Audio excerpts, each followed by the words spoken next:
What's going on, everybody? Rob and Peter back again on the live streams. That's right. We haven't done one of these in a long time, a hot minute. But here we are back on live because college football is right around the corner. We can hardly wait. We're both ecstatic for the season to start. Just a mere short 5 days away, man. We'll be watching some college football. The first matchup on the docket here in week zero, obviously, Iowa State versus Kansas State, a ranked matchup in week zero. We don't get many of those throughout the years. Yeah, a top 20 matchup, man. I'm so excited that college football's back. It's been a long drought, a pretty, boring off season. Not much news to talk about. I Facts. mean, I guess that there was the NCAA Michigan hearing, but that's over with. We could all put that behind us. That's behind us. And but I mean, dude, I just remember like last off season after Michigan won their national championship, um, like there was Harbaugh leaving, pretty much his whole staff leaving. That was really big news. And then you had Ohio State spending all of this money and NIL. You had the hire of Chip Kelly. That was pretty big.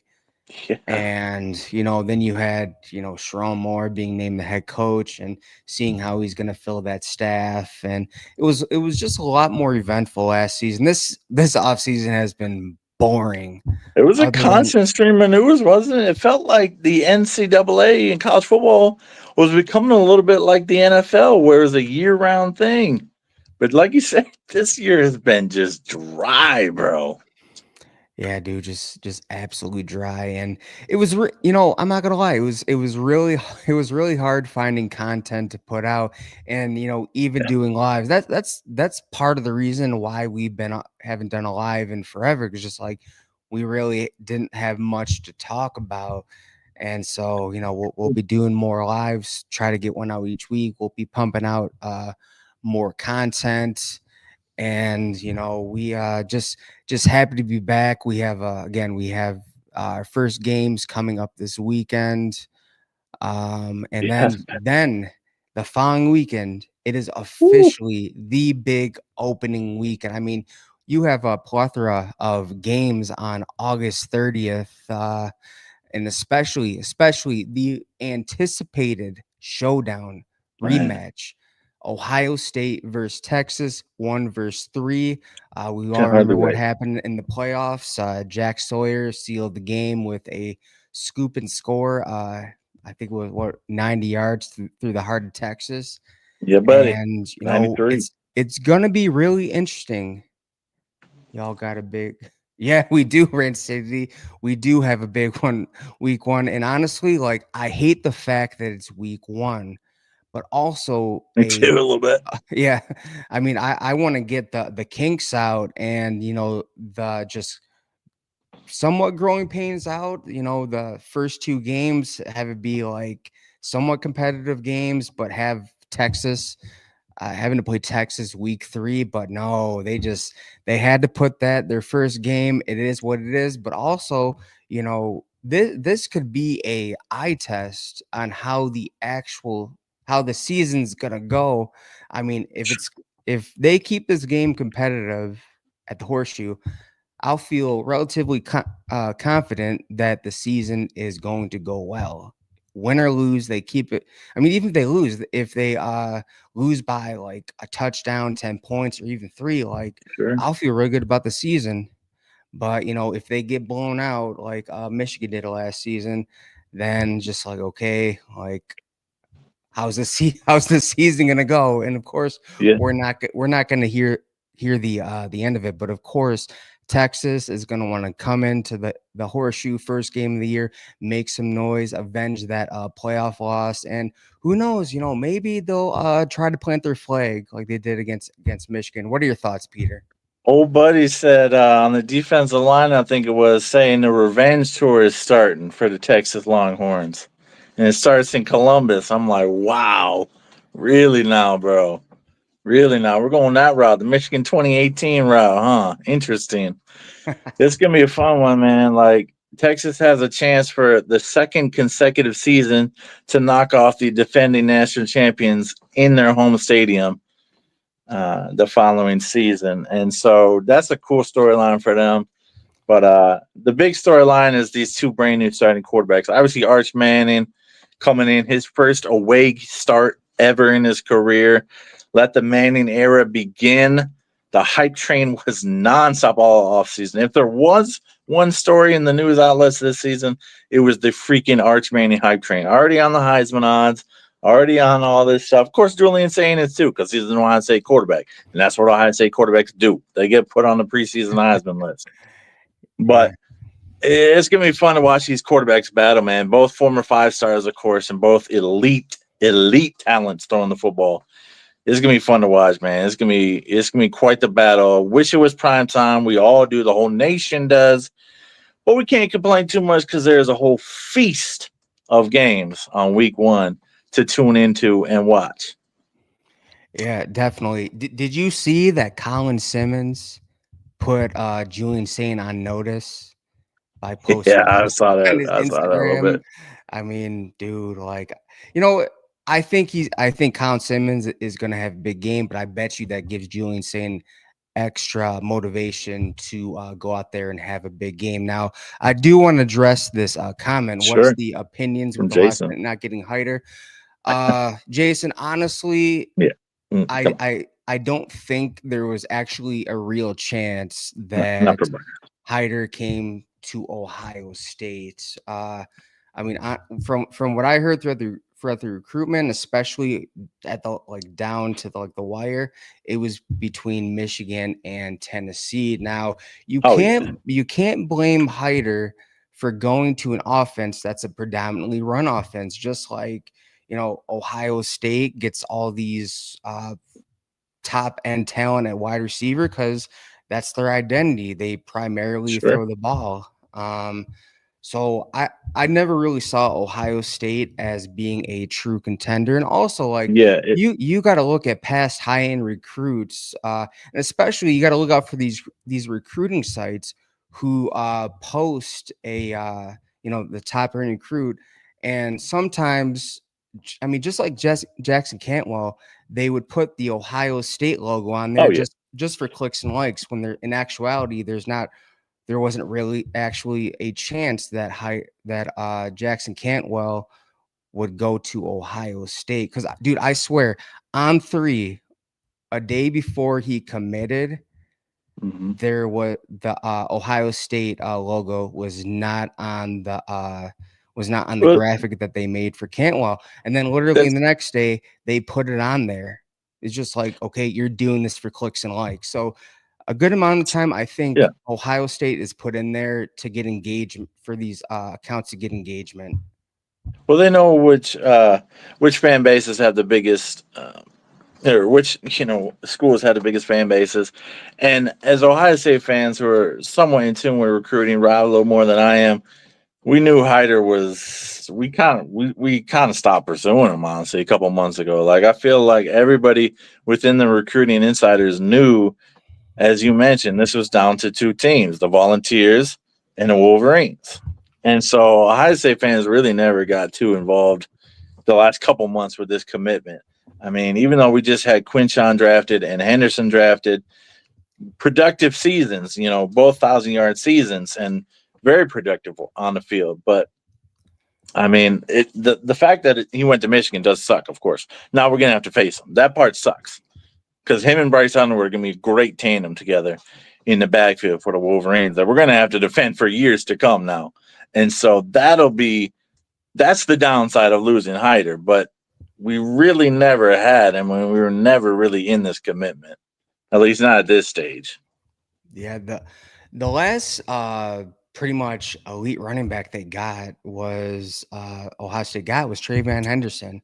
It I was mean, Anderson. I mean, I think Bo Jackson's gonna be insane, but he's yeah. not a 5 star guy, right? I know So that for Bo Jackson, I know that Georgia and Alabama were really after him, but besides that, like, dude, again, like Ohio State was never actually in it, and anybody who's saying, oh, like Michigan beat Ohio State out for the recruit. No, they didn't, because they weren't. Ohio State wasn't actually in it at the last, all the way down to the last second. So, but speaking of that, this is a good transition point.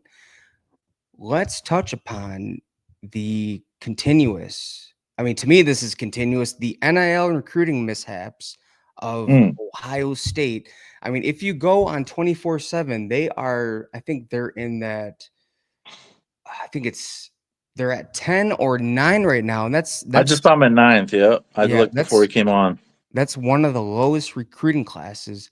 I mean, that's just saying like we're spoiled. I mean, a lot Oh, of yeah. a lot of fans of different teams would love to be able to say, 9 or 10 has been our lowest class in a while. Just like, are you kidding me? We would love to have that yearly Freaking a grow up. top 10 class, but no, Ohio State has typically been a top five, end up with top five recruiting classes, but it seems like, there's just, I don't know if Ross, what's his name?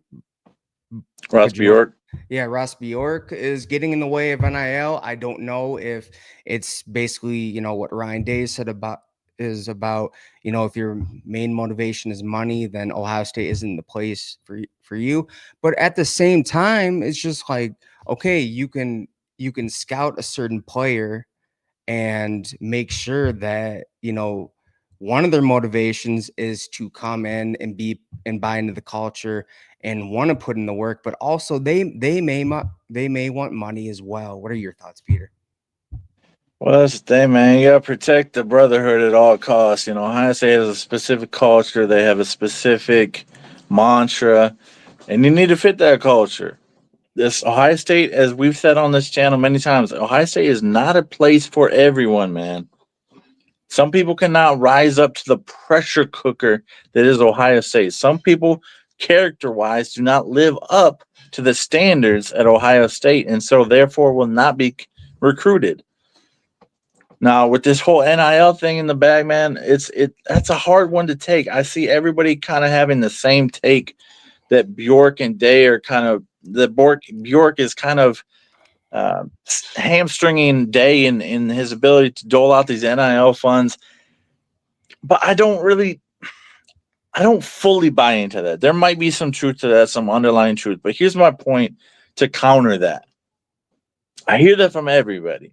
But we always start strong in recruiting, and we did again this year. We had the top two, top three class for the first 5 months of the season. Now, as other teams have gained commitments, we've slid down the rankings. But we always front load these classes. And so to get commitments early, you can't tell me that they're not doling out some serious NIL funds to get these kids to commit early. But at the same time, when things have been so dry for as long as they have now over the summer period, they'll pick back up again as the season started and official visits resume. But there, there's a balance there, and so I do think there is some truth to Burke kind of hamstringing Day and maybe being a little tighter fisted than he was at Texas A&M as athletic director. Yeah, I mean, you also got to take into account that he may be thinking about what happened during his time at Texas A&M. If anybody Mm-hmm. else is not familiar, they had one of the highest ranked recruiting classes in history. I think it was in, 2021 or 22, and One of then those years, yeah. you saw what happened. The team completely imploded. They were struggling to get 7 wins with that Yep. with that type of talent, and their coach Jimbo Fisher got fired, and just like it seemed like they're just like a lot of individuals who just came there for the money, and just that was it. Didn't really buy into whatever culture that Jimbo Fisher was producing. Sure. Oh, but yeah, it's been frustrating, and you got to take in mind of what Nick Saban said on College Game Day one morning. He said, "Hey, like if you're not willing to dole out millions of dollars for players, then you're going to be SOL." And we're starting to see that. So I mean, I hope they Well, figure it out because, looking at Jason's comment, ninth place sure. recruiting ranking after national championship was wild. It is wild. They literally just won the biggest crown in all of college football. And you're telling me that a good amount of recruits a good amount of recruits rather go to USC, Texas A&M, who haven't done Sure. anything since, the land Never before delivers. time. Especially USC. I mean, what has USC done since the Pete Carroll years? I can't name anything. Lincoln Riley's a fraud. Yeah. And I don't know, man. I think it's wild that, these some of these players, they just want to go for the money. I mean, when you're committing to schools like that, it's clear that they just want the money and nothing Yeah. else. Well, as we talked about before, man, and I think this goes back to what the approach was last year when we saw this. Ohio State's that $20 million roster, the majority of that went to the players that were on the team, the upperclassmen. We weren't paying crazy amounts outside of Jeremiah Smith to compete for these high school recruits.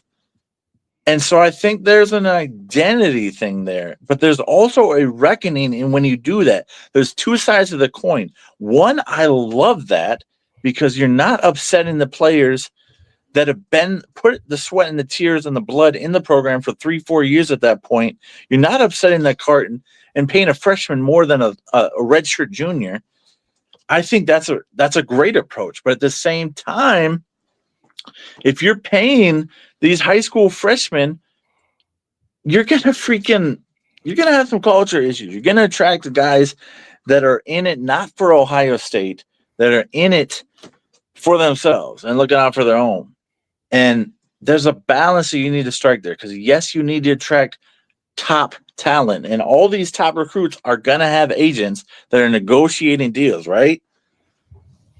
But you can't upset your locker room and have like Michigan did with their defensive end that recruited, got paid, just committed, a couple months back, 5.1 million. Derek Moore, I guarantee he's not getting 5 million. Yeah. I guarantee he's not, I mean, like, and I bet he's pissed. another example would be, Calvin Russell, who Sure, literally at the last minute yeah, decided to commit to Syracuse. I think it was for like $3-4 million a hmm, year. And just like, dude, like I don't I don't see Ryan Day wanting to put out that much money for an incoming freshman. But to your point about the $20 million,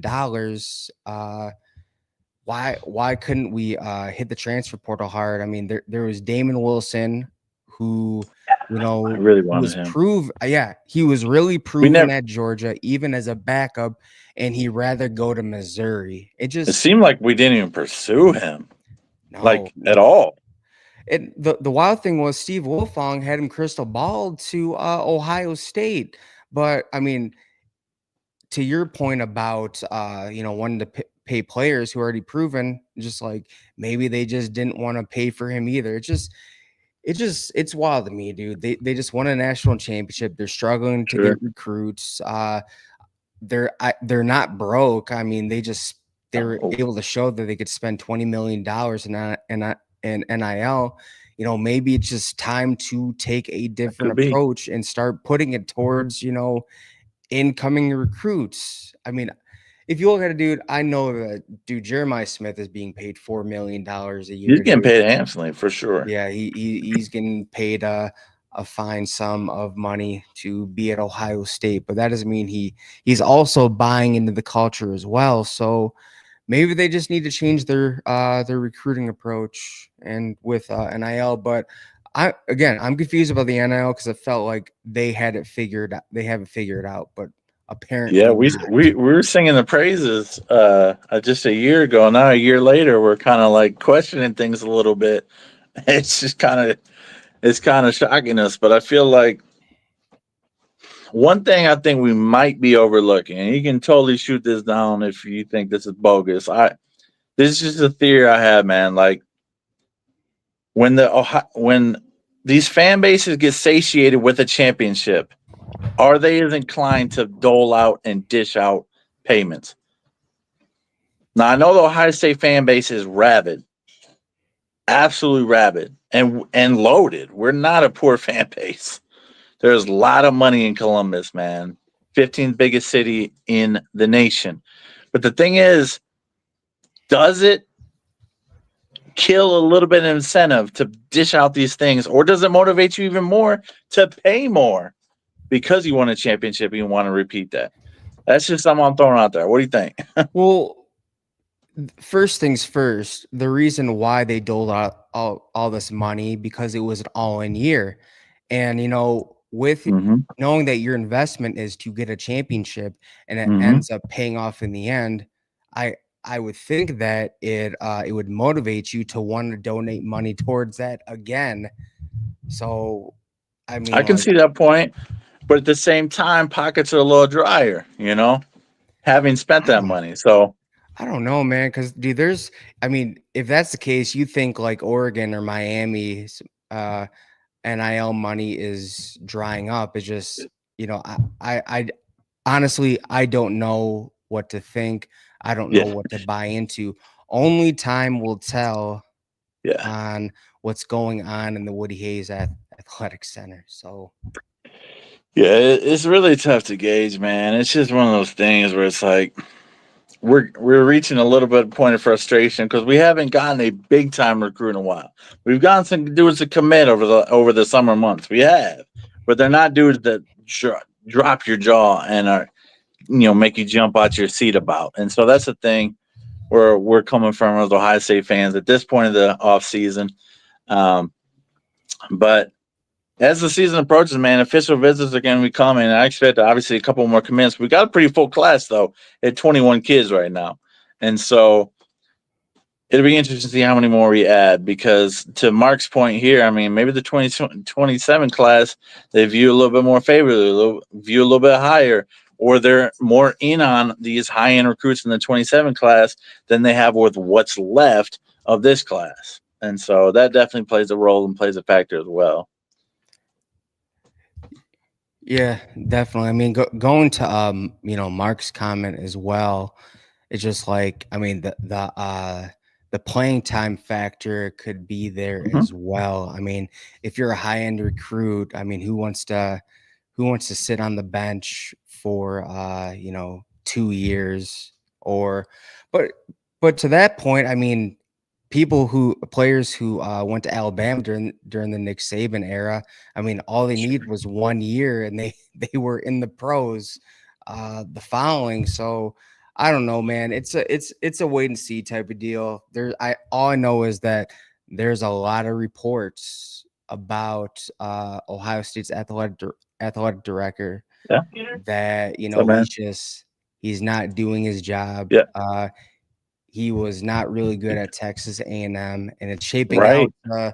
you know, making questionable calls at Ohio State. Maybe he needs to remember, maybe he needs to remember what the standard is at Ohio State, and every Mhm. year you're pretty much expected to win a national championship, and you can't. It's Yeah, really hard to get those national championships when you're not getting these high end recruits. well, yeah. Like you said, man, recruiting is the lifeblood of the program, and we got to refill. We got to restock every year, and we are making a shot and a run at the national championship every season. And so we're a program that doesn't rebuild. We just freaking reload at Ohio State, and that's the way things are, and that's the expectation. That's the standard that's been set, and that's flat out what we expect, man. And so to But see us in the ninth, complaining about ninth is funny, like you mentioned, but we at the do need to do better. And the 27 class needs to improve for sure. The next year's class needs to be better than this. I mean, at the same time, man. I mean, I don't want Ohio State to get left behind in the NIL era, because before, again, it seemed like they had to figure it out. I mean, let's say they finished 10th. I mean, who's to say they wouldn't finish further down the year Yeah, after if the athletic director is not willing to pony up and really embrace NIL. Well, I think that's where the fear comes in for you and I a little bit. It's not really fear, but in the sense that we have not had a class outside of the top 10 in over a decade. And so the fact that that's a possibility is cause to raise the sirens in the Ohio State fan base. And as you mentioned, to other fan bases that just, oh, you got to so good, stop whining, stop crying, stop being babies. It's like, listen, man, we've been top 5 nearly every year of the last decade. So to finish outside the top 10 is inconceivable for us Ohio State fans and the run we've been on. Yeah, definitely. But again, maybe they're still trying to restructure it. We don't know what conversations are going on in the Woody Sure. Hayes Athletic Center. So I don't know, man. I'm hoping that there could possibly be some some last minute flips. Yeah, that's a But real possibility. I mean, but I feel like in the era of NIL, you're gonna see less and less flips because it's just like, okay, I don't think any dude, I don't think anybody is gonna try to offer more Oh, yeah, than Michigan or Oregon or Miami or USC or Texas A&M. sure. I just feel like, okay, you've given me the money that I wanted. Like it's not gonna happen. But let's address this comment real quick. Did Tressel ever Yeah, have a class outside the top 10? So Jason, if you go on 24/7 recruiting absolutely. or even rivals, it goes all the way back to like 2003. So you'll see that Tressel had recruiting classes that Yeah, they were indeed outside top 10, and he yeah. didn't start getting up there until basically like what, 2007, 2008 area. I mean, What's up, most of the Cows? classes were still top 15 ish, but yeah, I mean, he was finishing in that 10 to 15 range pretty frequently in his time at Ohio State. So yeah, he definitely had some classes, and majority of his classes was outside the top 10. I think one of the highest classes we ever had under him finished third, and but I remember a specific year finishing seventh and being so ecstatic about that, and that seems so outdated now because of like what we were saying. Yeah, Hider to the Wolverines, man, for sure. Yeah, We definitely, talked man. about that a little bit earlier, but yeah, But big. here's going back to Hyder. I mean, he's been compared. People are already throwing out they're throwing Adrian Peterson out there now. What I have to say about that is, I'm not saying Hyder is not going to be great, but to compare Oh yeah, him we both already think it'll be good. to Adrian Peterson, one of the best true freshman running backs to just Yeah, ever play in college football, is just it's just not there yet. I mean, you can't throw out that name towards Hyder because just like we haven't seen, obviously we haven't seen him in the field. That we're talking about Adrian Peterson. That dude just lit up the stat sheet at Oklahoma all every single year he was there. yeah, yeah, So I mean, did you see what he did his freshman year? It's just like yeah. that dude could, if the draft was He took, yeah, he took eligible the by storm. for freshmen, if freshmen are eligible for the draft, I think he would have went top 10. He had the No body doubt. for it as a true freshman, Yeah, for sure. definitely. Yeah. But No, it's one of the things you gotta pump the brakes on that. We well said earlier. We're thinking he'll be very good at Michigan, and he's going to be a menace to defend. He won't be like the Derek Greens of the past. Kareem, another guy you mentioned, another five Kareem star didn't even that dude, busted. Kareem Walker didn't even see the field, dude. So what happened with Yeah, Kareem Walker is I think he got suspended after a while. He didn't make his way back, and eventually he went to a like a last chance you type of deal, except sure. he didn't make it to the Netflix documentary. Dang, So yeah, but you know, I mean, I've seen his film. He has excellent vision. He's he's able to nasty. he's got a big burst of speed. Once he gets to the second level, it's just goodbye. There's no chance on getting him. So I think he's a big get for Michigan. I mean, even He, a bigger get than Donovan Edwards. So Let's put it this way: they're not going to be converting linebackers to running back with Hyder in the program. It's not going to be Hassan Askins, who was a beast in his own regard. It's not going to be these guys. They had to convert. Man, this Hyder dude is a monster, and he is going to produce for the Wolverines, especially with Underwood being back there. That's going to be a nightmare to defend, man. That I'm not backfield. My goodness gracious. I'm not gonna lie, man. I mean, you'll also have Jordan Marshall back there too. So Yeah, going up Marshall's against that'd be a disgusting. nightmare to go when Ohio State has to play them. He's So gonna be a great tell. He's gonna have a great season. I think he's gonna get the majority of the carries over Justice Haynes, in my opinion. I'm sure others disagree, but that's my opinion. yeah, definitely. But m- do you have anything else to touch upon this subject? Because we Ryan Yeah, Day has officially named quarterback one for the Ohio come State on now. University, and it is the one that I predicted. I mean, I was on Michigan Voice of College Football. It was when Michigan's punishment was announced, and I think it was TJ, John, and Kinetic asked me my Hmm. thoughts about who's going to be the starting quarterback. And I pretty much said, you know what? I think a lot of people have blown this quarterback battle out of proportion. I don't Including think Ohio State there's. fans.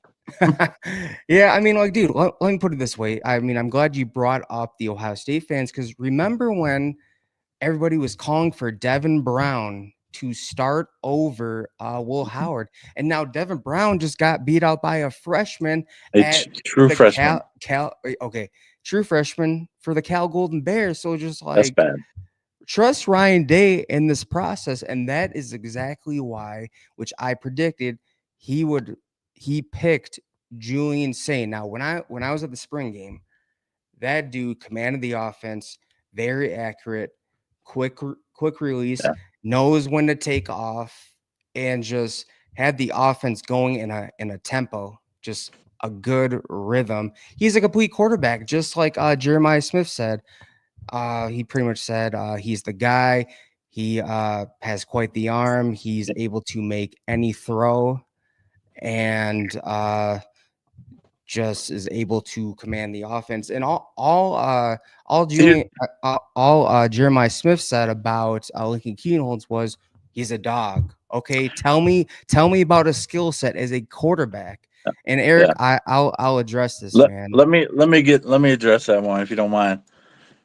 Here's the thing, man. We made a video on this. Rob and I made a video on this, bro. This is what Ryan Day does every single year.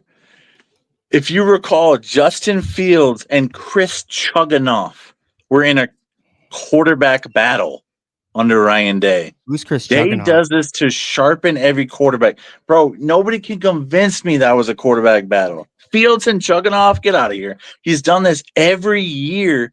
He waits till about 2 weeks before the season to name a starter, and then all that QB gets all the reps with the first team offense. It's just what Day does. It's his motto. And some Ohio State fans and a ton of Michigan fans trying to feed into this anxiety about Julian saying potentially not living up to the hype and struggling in practice. Bro, this was never a quarterback battle. All right, Day is so a master of coach speak. yeah, so I will say that the only time under Ryan Day that I was concerned about a quarterback was when it was the battle between it was quarterback battle between Kyle McCord and Devin Brown. Mm-hmm. We see what Devin Brown is now, can't even start over a true freshman.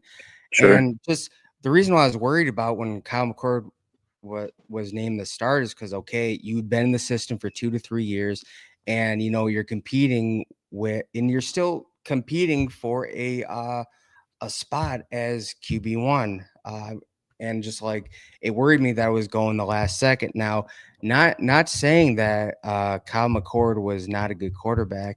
It actually turned out that he just did not have the mental edge to be the quarterback at Ohio State. Remember, Yeah, it takes a for special sure. type of Yeah. person to be the quarterback at the Ohio State University. Wait, That's the thing. if they can develop why is Devin Brown struggling so much? You know what, dude? You swing.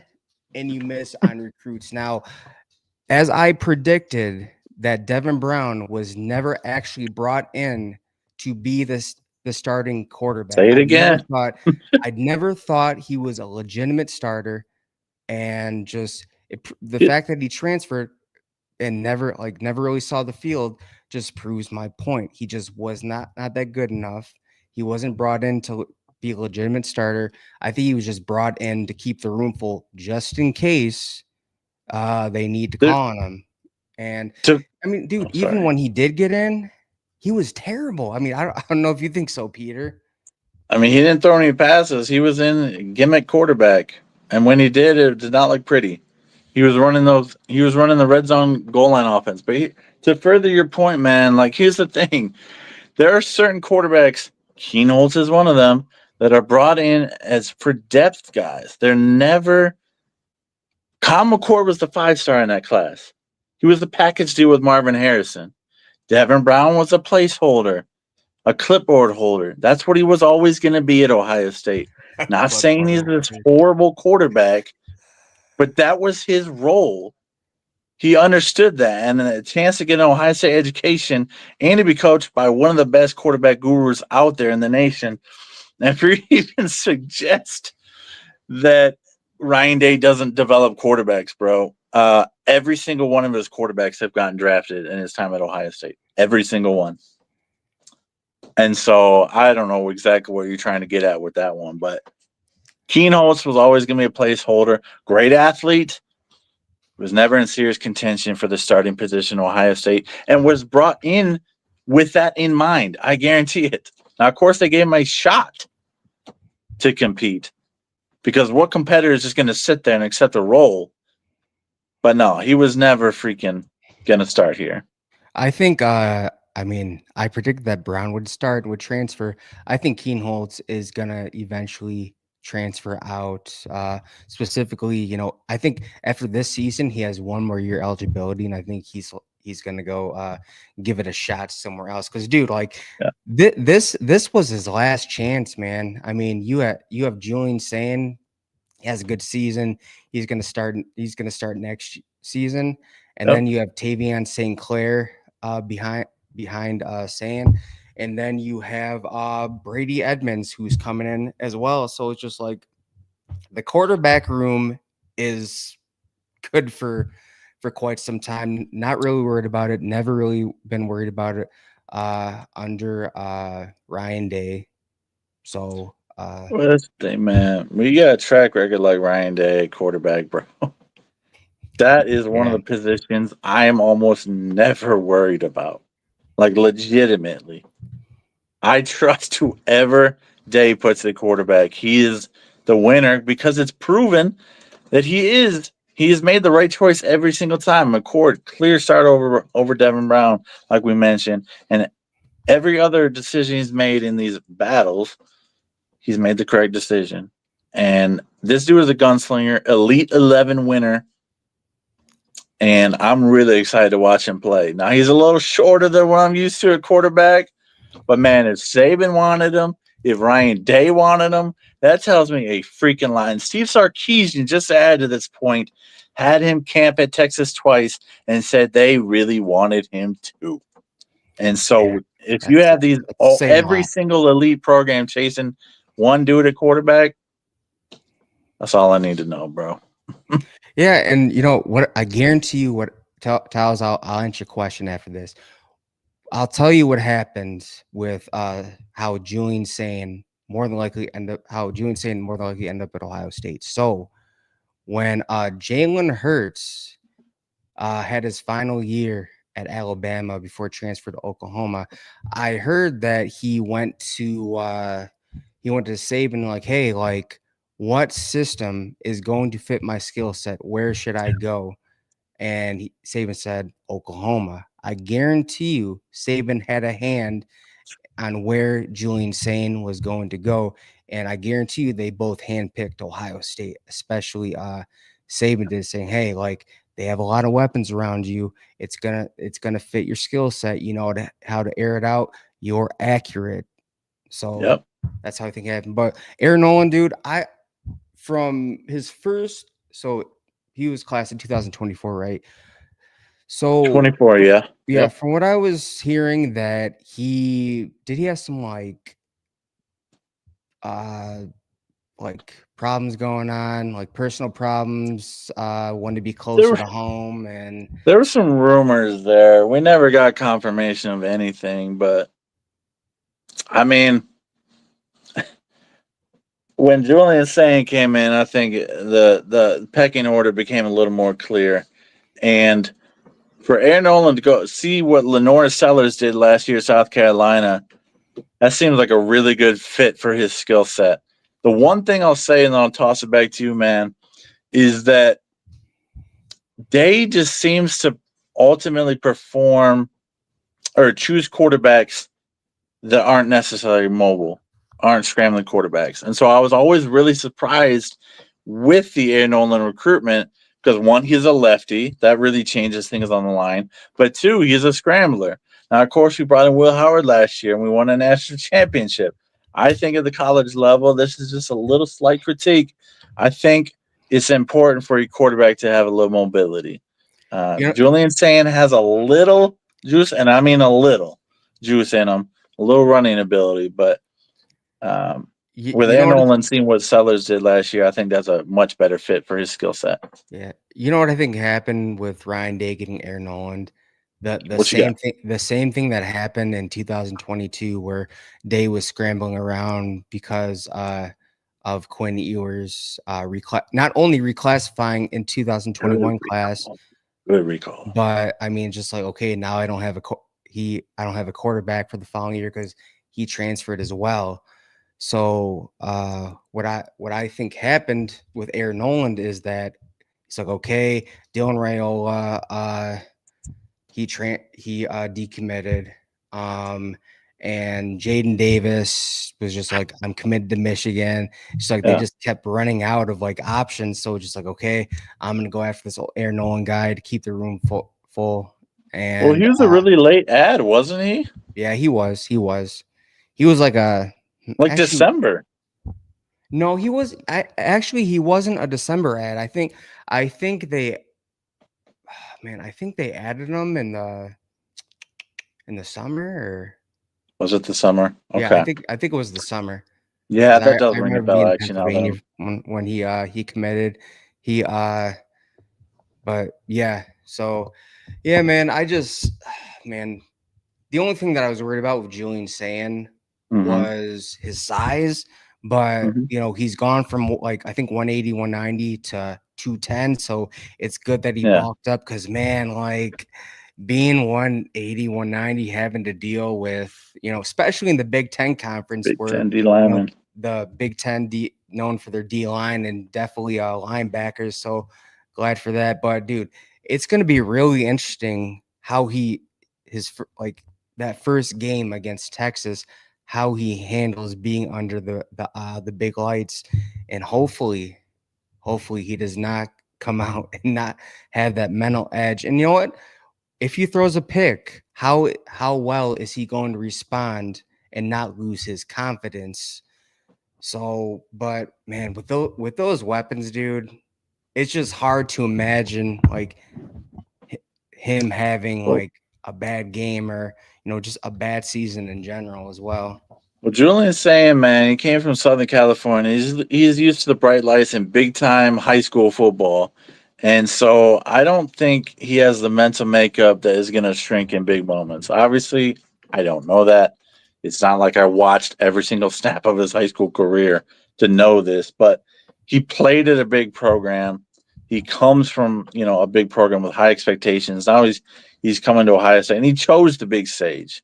He chose Bama, then he chose Ohio State 2 weeks later, and I think he's going to be ready mentally for the big moments and to be able to respond quickly because to negativity because that's what big time programs do, quarterbacks. So it's So just what it is. what 2 points. What I'm really happy about with Julian saying, and I was Mm-hmm. watching the film from practice, he has a really nice long ball. Really Yeah, nice long ball. Like hits the receiver in stride and puts the perfect placement on it. I mean, Will Howard just his long ball got better, but it's And nothing not to the like this playoffs. dude. Like this dude's long ball is natural, and that's what we need for a deep threat like Carnell Tate and Jeremiah Smith and Yep. just. I mean, I don't even know if Kyle McCord's long ball was all that great either. It was better than Howard's for the majority of the Yeah, season, but yeah, it that was. was actually, in my opinion, McCord's deep ball was his best attribute. His short and intermediate were atrocious to me. Yeah, dude. So, Dude, with Kyle McCord, man, I just remember a fan. some throws to Henderson in the flat, and I'm just like, he literally he threw like It's rough to watch at 10 times. feet over his head. And then I hear accounts of Ryan Day getting really angry at him in the sideline. Dude, if you looked at him and Ryan Day's Got just some like purple face. relationship and him embracing Yeah. him, like it just was not there. And like I could see why, dude. Like you can't Yeah. be the quarterback at Ohio State and not like and not be able to make those throws because you don't have the mental edge. I mean, you guys go if you're questioning like still questioning who was the better quarterback, Will Howard or Kyle McCord, go look at their stats of their lone seasons at Ohio State. It's there. It proves that Will Howard was the better quarterback because of the mental edge. I mean, Will Howard was a Yeah. natural leader. He had that grit, that dog in him, and he never backed down. He never looked scared going out there. Never looked like he was just nervous out there and throwing tight. I He mean had a his natural confidence. oh yeah, definitely. His QBR like just in general was top 5 and his I don't think for any game he had a completion percentage below 70%. So Yeah, that's he that's was another pretty thing. nasty with it. Yeah. It's well, going back to Julian saying, man, like the ball just explodes off his arm, bro. It pops off his arm. And the other thing is that freaking tight spiral, bro. Like it is spinning. That ball is spinning in a tight spiral. It is a beautiful thing to watch. I can't wait to watch him slinging around here in another week and a half. Like it's gonna be a blast because it seems effortless. His throwing motion, like it just seems like the perfect freaking throwing motion. It's unreal to watch. Yeah.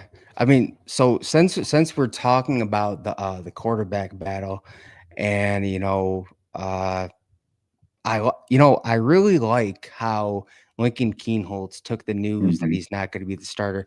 It shows that he has indeed become a team player, a, Yeah, vocal voice in the locker room, and it's just like he's real. I mean, we want someone like that on the team who's bought into the culture, who wants to be at Ohio State, who wants to win at any cost, and it's just like what I wonder is, I mean, this dude is an athlete. I mean, he's too for athletic to sure. not have on the field. So it's going to be really interesting to see how Ryan Day uses him. Maybe, when they're in, third and short situations, or maybe, it's kind of like a goal line, like a red zone package, or maybe, Mhm. maybe they put him in the slot as a I- receiver. I Oh I could wow, see I could see that happening, dude.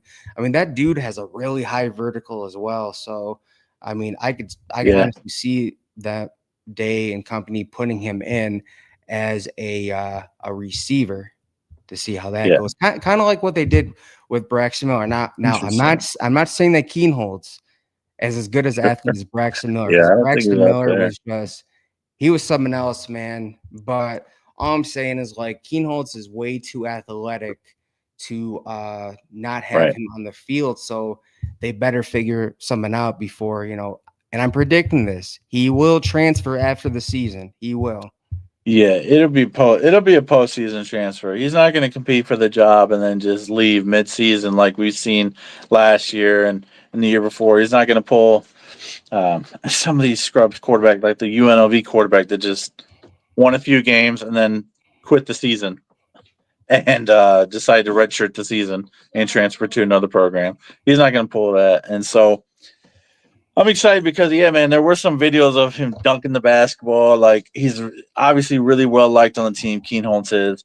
And I think there'll be some. I hope there's not too many special packages. I don't want there to be a red zone offense for Ohio State this year. But going back to what we were talking about a little bit earlier, just as a quick little point here, I think part of the reason why so many people were fooled this year, including Ohio State fans, is because Keen Holmes has a similar body type and skill set to what Will Howard brought to the table. Somewhat limited throwing the football, big body. Keen Holmes is 6'4", can scramble, can move around. And so I think a lot of people just said, oh, he's the natural next guy to put in the season. And yes, to that point, Mark, this is something I meant to say earlier. It's a long season. Having two capable quarterbacks is huge in a 16, potentially 17 game season. You just have to have depth at quarterback position. You can't have somebody go down and your season's over just because of one position like the NFL. It just can't be like that.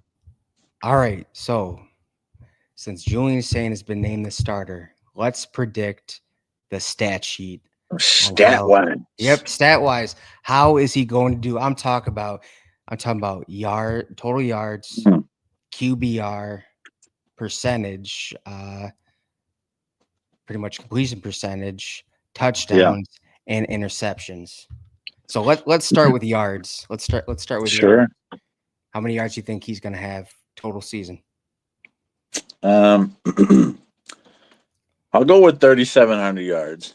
I think I have 3,700 yards. Now, I'm expecting big things. I'm not expecting quite the long of a run in the postseason as we had this past season. I think good things ahead for Ohio State, of course. But I think it'll be a little bit shorter season, so stat-wise, he'll come down a little bit. 3,700 yards is what I'm going with, man. I think he'll reach that plateau. All right. I'm going with 3,701 yards. I'm just kidding, man. We're right on the same one. That's fine. I think it's going to be somewhere, if I had to guess, somewhere between 3,500 to 4,000. I'm going to guess 3,800 yards, dude. You're going 38? Yep. I respect it. I 3,800. respect it. All right. How many touchdowns? Oh man, we had so many last year. We've gotten so spoiled with Stroud and Fields and all these touchdowns, bro. I'll go. I'll say 39. 39 touchdowns. Man, because I was thinking a window between 35 and 40 touchdowns. We're kind of in the same wavelength here on this one, bro. That's kind of funny, dude. I'm gonna go more. Oh, dude, I'm gonna go with 40, man. I'm gonna go with 40 touchdowns. Going to 40 spot on them. Okay, we'll see how that goes, man. I'm curious, bro. Yeah, what about cumulative passing percentage? I mean, completion percentage. I can't. This is one that I think we can both agree this is not going to live up to Will Howard last year. Now, he's very accurate. I think he puts the ball right on the numbers, but 73% completion percentage per season is something we've never seen anybody above 70 at Ohio State ever in the history. Like 73 is not going to be touched for a very long time, in my opinion. Like that just doesn't happen in college football very often for any quarterback in any system. And so I'll go 68%. I think it'll be a 68% completion percentage this year, which is very good and very respectable. Yeah, I'm gonna go with I'm gonna go with 70, dude. I'm gonna go with 70. You think we're gonna have 2 consecutive years of 70 and above? I love it. If he's as accurate as people saying he is, then why not? Why not? Bro, shoot for the stars with that one. I like it. I like it. Hey, I don't see it. Gotta go. But if that happens, we're gonna be going farther than I'm thinking we're gonna be going. What about season end QBR? Yeah, that's honestly That's not a stat I follow like all that closely. I know what the good numbers are, but it's not something I ever really look at when I look at stats. And I'm a big stat guy, so that's really weird that I don't do that. But it's just something. It's just one of those new agey stats that I've never really tracked or never really followed. But it's got to be high 80s or even in the 90s for sure for Julian Sane, and even possibly higher. But that's where I put it between 85 and 90. Man, I'm trying to find because I want to compare it to Will Howard. So I mean, his was his was above astronomically 90, high as dude. well. His was, dude. His was ridiculous. I mean, He had especially in the playoffs. But man, wait, what was yours again? What did I you say say? between 85 and 90 is what I was Yeah, thinking. dude. I was thinking the 85, 90 one. I'm gonna say, I'll dude. I'm say gonna say 86. 85, dude. All right, you go 85, I'll go 86. All right, that's fair enough, man. That's fair enough. So basically, pretty much everything we have the same kind of expectations, except for maybe completion percentage. But even that wasn't What that far off, What 68 and about 7%. interceptions? We got to do interceptions, man. Yeah, you have to talk about interceptions, man. I mean, I think he'll throw one versus Texas. Their secondary is elite with Malik Muhammad and all those guys. But for the season, Howard was. This is one thing that dragged his QBR down because he was high on picks. I think he had 12 last year, if I'm not mistaken. I don't think Sayin reaches that number. I think he's a little more careful with the football. I'll go. I'm thinking 7, but I'll go 6. I'll go 6 interceptions for the year. He cuts that in half. Howard's numbers in half. Yeah. I'm gonna go with. So I was thinking a window between 4 and 7. Mm-hmm. I'm gonna go on the high end. I'm gonna go. Actually, no. I'm gonna go with. Just gonna go with 5. You thinking 5? Yeah. The Yeah. thing is, man, I mean, he's still a redshirt freshman. Like he's young. He's gonna make mistakes. Like for sure. It does kind of suck that the Texas game is first because boy, what a bar to clear in that first matchup, and then some easier matchups to kind of ease into the season afterwards. But yeah, I think there's, I think, I think there's definitely gonna be one in the Texas game, Who and is people are gonna freak better? out in the comment sections. Who is better come postseason 26 time? Underwood or insane? Underwood or Sane and why, dude? First, they got to make each team's got to make the postseason. Right. I'm not saying that Michigan isn't going to be good. I'm just saying that they had an 8-5 record last season. Let's say what they do this season, but with the Sure. schedule, I mean, I could imagine they make the playoffs. Yeah. Um, Yeah. but also, dude, like it's pretty much almost a brand new era for Ohio State. They lost a lot to the draft. They have two new offensive coordinator, new defensive coordinator. Mm-hmm. So I mean, there's a potential for 3 losses. Now I'm not gonna go with what a lot of other fans have been saying, not Ohio State fans, but other fan bases have been saying that Ohio State's gonna have 4 or 5 Yeah. losses this season. I mean, dude, Ohio State is gonna win at least 9 of those games based off Just, talent just by, alone. just by Just showing based up, right? just based off talent alone. Um, but the games I'm worried about is Texas, Penn State, and Michigan. Those are the 3 games that Of course, yeah. And those are the highest probability for losses. I think you need to throw in Washington as a potential trap game. They got Demond Williams as a stud quarterback out there. And last year, I'll keep bringing up this stat until it's blue in the face because I think it's gonna get better this year. But teams were 1-8 when traveling cross country in the Big Ten last year. There's gonna be multiple teams that travel across country this year and take fat L's. And I think Oregon traveling to Penn State is one of those losses. Where on paper, maybe they shouldn't lose to Penn State. So man, like going back to what Eric said, Yeah. Underwood or saying and why. dude. Well, I think just due to man, what do you think, Peter? I want to hear what you have to say. well, I mean, I've kind of been consistent with this all off season. I think Michigan's record will be better because the schedule is easier. And I think there is definitely a scenario, despite maybe the team not being that much improved, losing Johnson, Grant, Mason Graham. Uh, I think there's a very realistic scenario where they go 10-2 and do make the postseason. Um, Underwood just doesn't have the weapons right now, bro. And so, yes, they're going to have more chemistry. And Underwood's going to be a lot better at the end of the season than he is at the start of the season.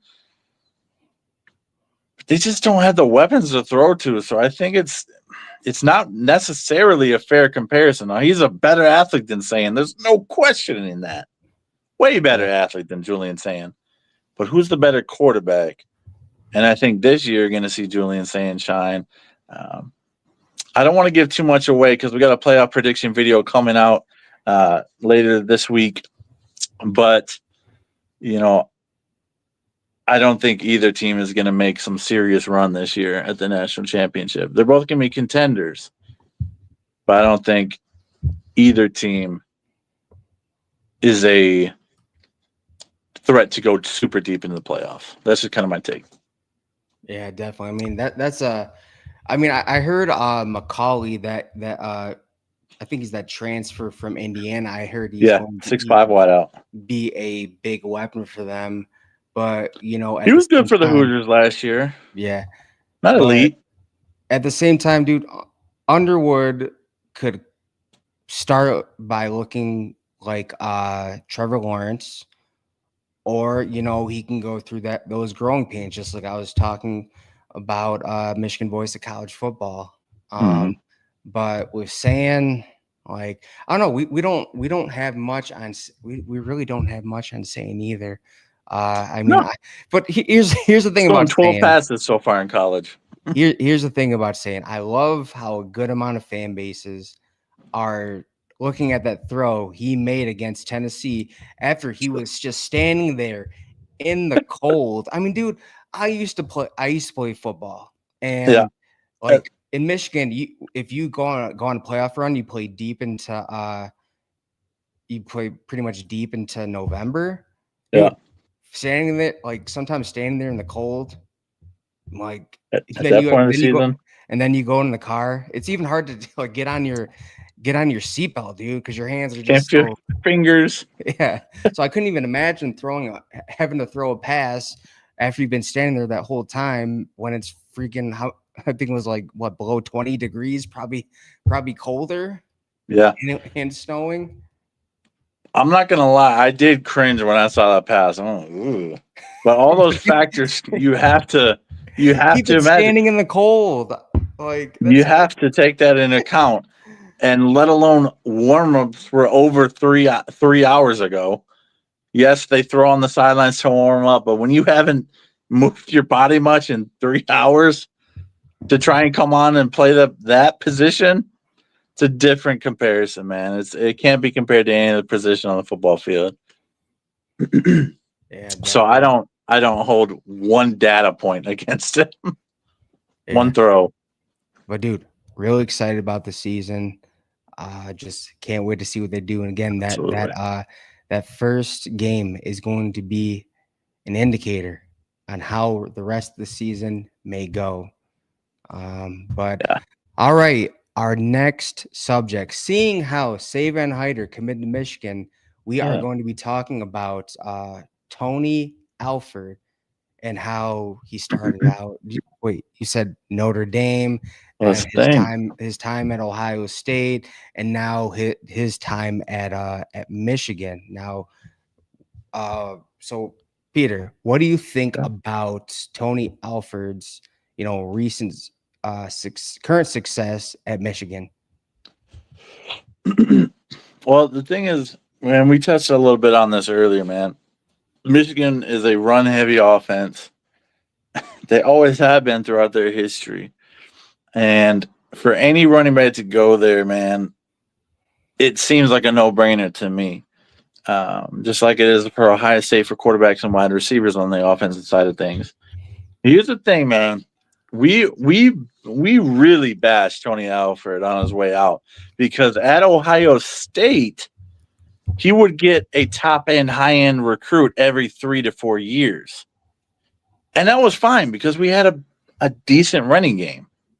A decent one, not an elite one. The thing is that is frustrating is that he was very elite at Notre Dame. He was there for a really long time, pulling in elite tailback after elite tailback for the Fighting Irish. And under Day, my critique is changing and evolving because I do think under Ryan Day's offense, and this is not me complaining about Ryan Day's offense because it is leading the nation every year, year in, year out. But I do believe it is harder to get elite running backs to commit, even though you see the play calling shake out is almost 50-50 balanced. But with your eyes, you can tell Ohio State wants to throw the ball all over the park. And so I think he did an elite job at Notre Dame. He did a mediocre to good job at Ohio State. And I think he is taking off again at Michigan because they have an elite running scheme that focuses on the run. He got Justice Haynes 5-star, Jordan Marshall out of Ohio, and that was a running back battle that came down to Ohio State, Michigan, to go to Michigan. And now he gets Savion hired as the prize recruit for running backs in this class. I bashed him mightily, and I think I need to eat a little crow on that. I think he is performing well for the Wolverines, and it freaking sticks in my craw. You know, during Tony Alford's way out the door at Ohio State, I look at the run game in 2022 and somewhat 2023, and then I look at the run game that happened the 2024 season with who's it, Carlos Lachlan.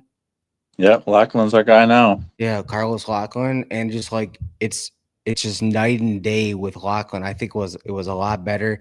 I mean, you had Henderson and Junkins just looked a lot better than. I mean, dude, I remember in 2022. Remember that? I think it was that game against Northwestern, or I think that was 23. The game against Northwestern. It was, in the rain. We had to rely all on the wind and the rain. Yeah, all the wind and the rain. They had to rely on the run game. They couldn't get it going. I'm like, didn't dude, deliver. What is Alfred doing? I mean, he's the run game coordinator as well. So it's just like, I don't know, man. Like I think on his way out the door, he wasn't doing that great. And I could see from Days, what he was observing on why he wouldn't give him a raise or Yeah, he would not even an extension.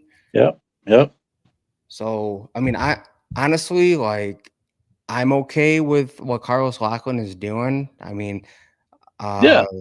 coaches come and go. I mean, yeah, it sucked that Alford is at Michigan, Ohio State's biggest rival, but at the end of the year, I think Lachlan is doing a lot better job with the run game when it's called upon.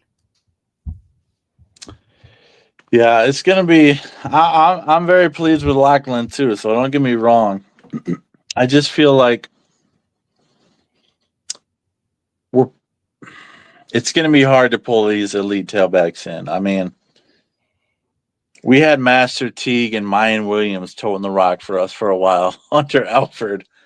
And, Carlos Lachlan has turned the recruiting around a little bit. I mean, Bo Jackson is a high-end recruit.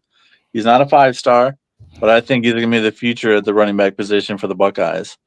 And we'll see what we can do in the next cycle because we have some ground to make up on that.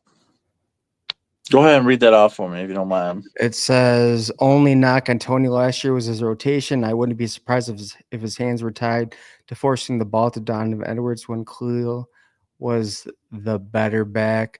I mean, yeah, man. I mean, a lot. I mean, I guess so. for Donovan Edwards, dude.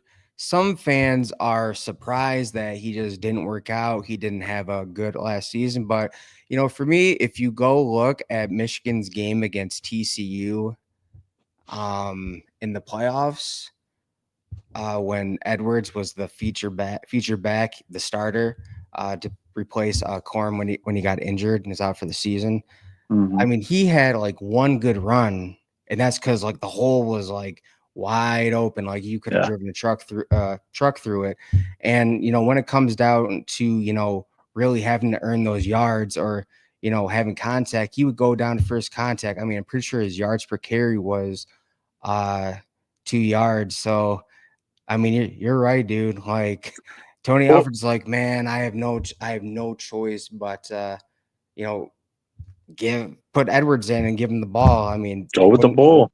wouldn't be my first choice, man. So, but dude, Khalil, like, all I got to say is like Khalil Mung's like for being a linebacker, convert running Yep. back. He did. I got to give credit where credit's due. He did a good job. So He's that physical runner, man, and you have to be physical to play linebacker. And he switched to running back, and he carried that physicality with him to the running back position. He brought a meanness and a ferocity to the Michigan rushing attack that was severely lacking last year from anybody else. But you and I both called this on Team Rivalry Show, bro. Like at the beginning of the season, we said if Donovan Edwards is your RB1, that's not going to be looking so hot for y'all. nah, And man, that, dude, not it to was pat there, our own dude. back, but we got that Go one right. go rewatch the TCU Michigan game. It's all there that points to him never being a featured back. And you know Yes, what? Not knocking him. You know what? He had a lot of big runs against Ohio State, but he did. he's Painful runs. on the verge of being cut from the Jets, dude. Yeah, So undrafted. even though he had a big game, but dude, like for me with Alford, I mean, I also look at the recruiting. Mm-hmm. I mean, he didn't get one.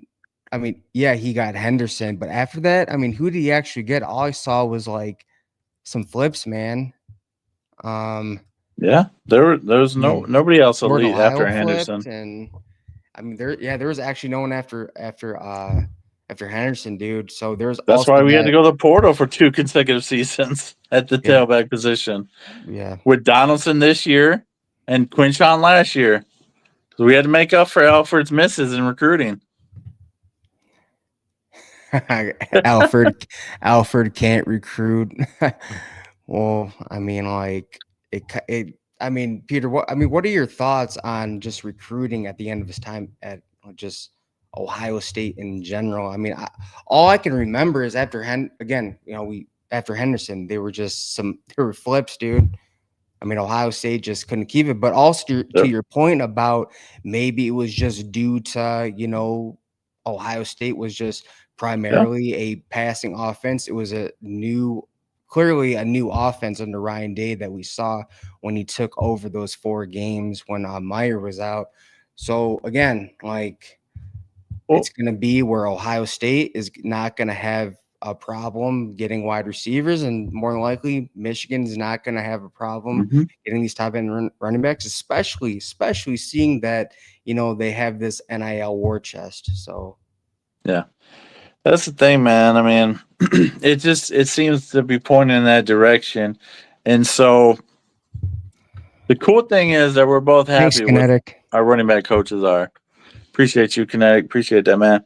Um, yeah, we're both pleased with our running back coaches at this time. We think Lachlan is going to be elite for our style and our scheme. And at this point, I have to concede a little bit that Alfred might be the guy for the Wolverines.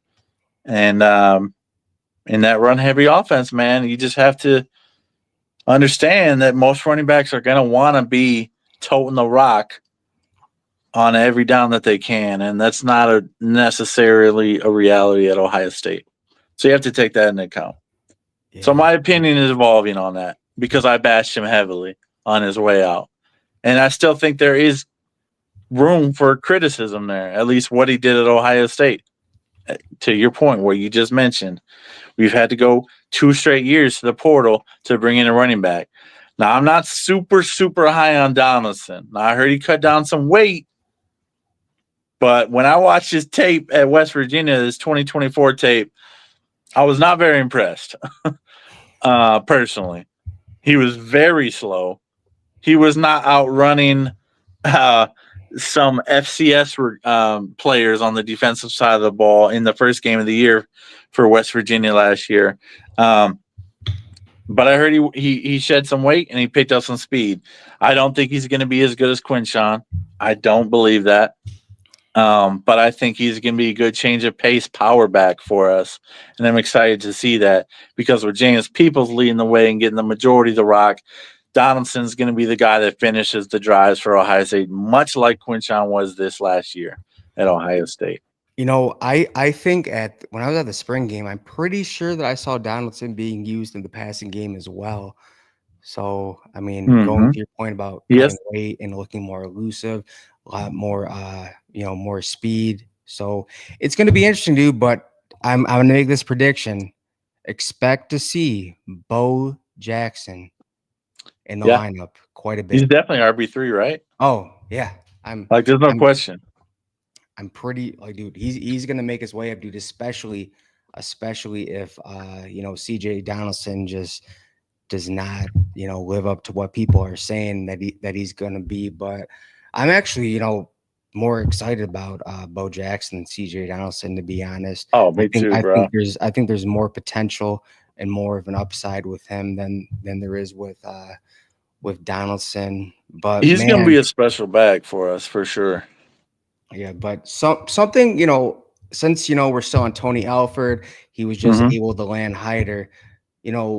Question I want to ask about just the NIL era, and it seems like that these running back position, defensive line position, and offensive line positions are asking for the top end dollars now. Sure. If you look at the lifespan of a running back or even offensive lineman or defensive lineman in the NFL, actually, let's just stick to running back. If you look at the Mm-hmm. lifespan of a running back in the NFL, I'd say like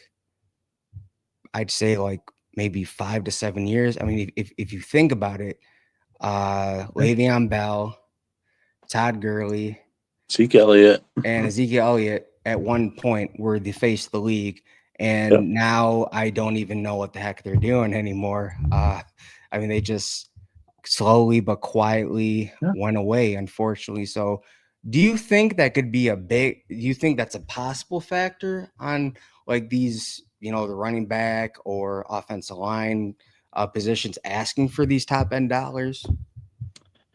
I think specifically at the running back position, they know uh, their shelf life in the NFL is limited, man, and it's going to be shorter than most. Um, the thing is, man, like there aren't many one back systems left anymore. Like every school, because of the length of the season, how much longer we're getting now, you're getting these dual back systems everywhere. We saw it last year with Ohio State with Quinshawn and Henderson. It's just the way things are, man. Like you're not going to get eaten up in college, but I think you do need to get paid at that position. And even in a school like Michigan, you're not going to be a featured number one back all by yourself. Yeah, He maybe. is still doing his thing. Yeah, dude. That is a There. good counterpoint. I mean, man, He like, is a dude, freak. I feel like he's an anomaly, though. That is a good point, but I feel like he's an anomaly. Like he's in the Adrian Peterson, the tier where it's just like unreal longevity in a career. Like it doesn't make sense that a running back should last that long. And I I love mean, it for him because it's and my favorite dude, position. I mean, he had a monster season, dude. I mean, it was just crazy what he did, especially at his age. Now, I'm it's gonna be interesting to see how long Saquon Barkley lasts in the league. Hey, you read my freaking mind. You stole my point. Yeah, it's gonna be interesting to see how long Saquon Barkley lasts the league, because I mean, like, gosh, I mean, let's be honest, dude. if he would have stayed with the Giants, I think he'd be retired by now. I don't think he'd be in the league. They put a lot of wear and tear on him, and it seems Well, like, the reason why that probably like why he went to the Eagles in the first place. Because like, okay, and they have a legit passing game. Yes, they're gonna call upon me, but it's not gonna be like I'm gonna I'm gonna have to put the weight of the team on my back type of thing. I want him to have a long career. I don't think he will though, because Penn State heavily abused him in college. He was getting 300 plus carries a season at Penn State. That is destroying the body. And now he's running into NFL bodies on defense. I really want him to, because he's my favorite running back in the league. I loved him at Penn State. Um, and I love rooting for him, even though he went to a Big Ten foe. He's so fun to watch, man. He's so fun to watch. So I He hope he has a long career. I think he's approaching the back end, but we'll see. So the game I remember the most was when they played USC in their bowl game. Oh And he gosh, just, yeah, dude, he just had some electric runs, dude. And it was just yeah. like, who is this guy? And then, man, when he came into Columbus and took back that opening kickoff for Opening a kick, for 2017. for a touchdown, dude, just like this dude's gonna be special. And like, look what he did, dude. I mean, if it wasn't for him he had a chance to pretty much going to break the record for most I think it was breaking who Eric Dickerson's record I think so. for most yards in a season. So, I mean, I think the dude's gonna last long in the league, but I, that's just me. So he's got the body for it. I hope he can hold up, man.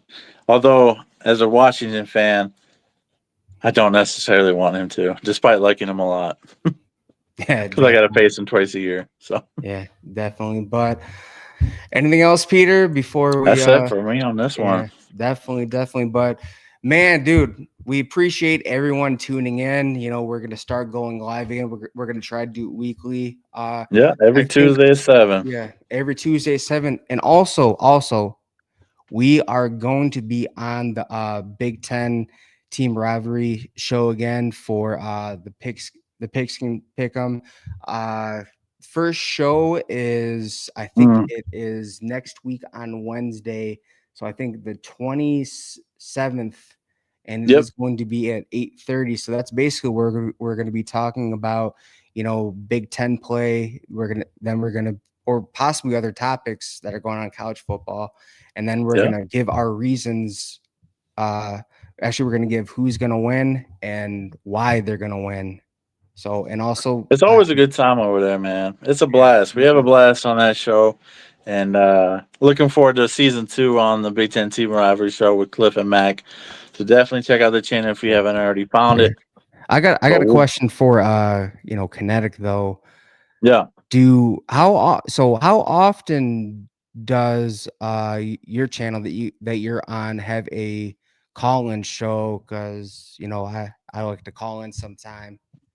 it's always fun, Yeah, especially as the yeah. season I'm is gonna here. start. I'm gonna start calling them more on the Michigan Voice of College Football. Also calling on the Ohio State Voice of College Football. So Yeah, that's always fun to call in, man. Our favorite time of the year is almost here. So hopefully you have some connect that we can join in with as well. We love talking college football and chopping it up, and we're going to be breaking down on these lives that we do, every matchup and the storylines throughout the season, throughout the postseason. And so we're bringing all the hot takes here. But oh, dude, that's an old one he brought up. I think LT, no CJ2K Chris Chris Johnson. Johnson, Oh yeah, the man, Titans. yeah, but yeah, just LT was my y'all are favorite growing up too, welcome to bro. come on.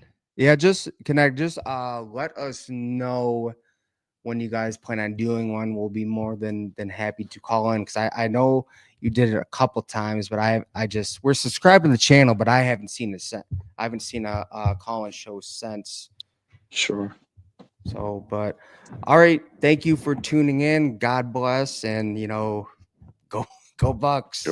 OH, man. All right, IO.